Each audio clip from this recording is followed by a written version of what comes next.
Did you know becoming a knight in medieval England required surviving what was basically legalized torture?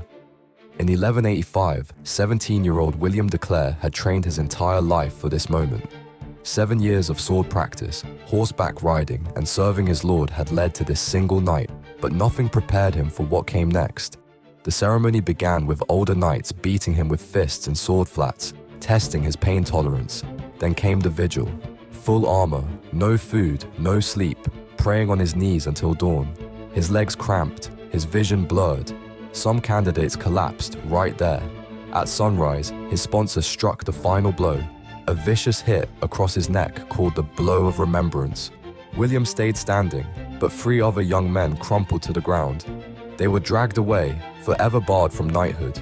Those who survived weren't just warriors, they were brothers, bonded by shared brutality. The noble knight was born through violence, not virtue.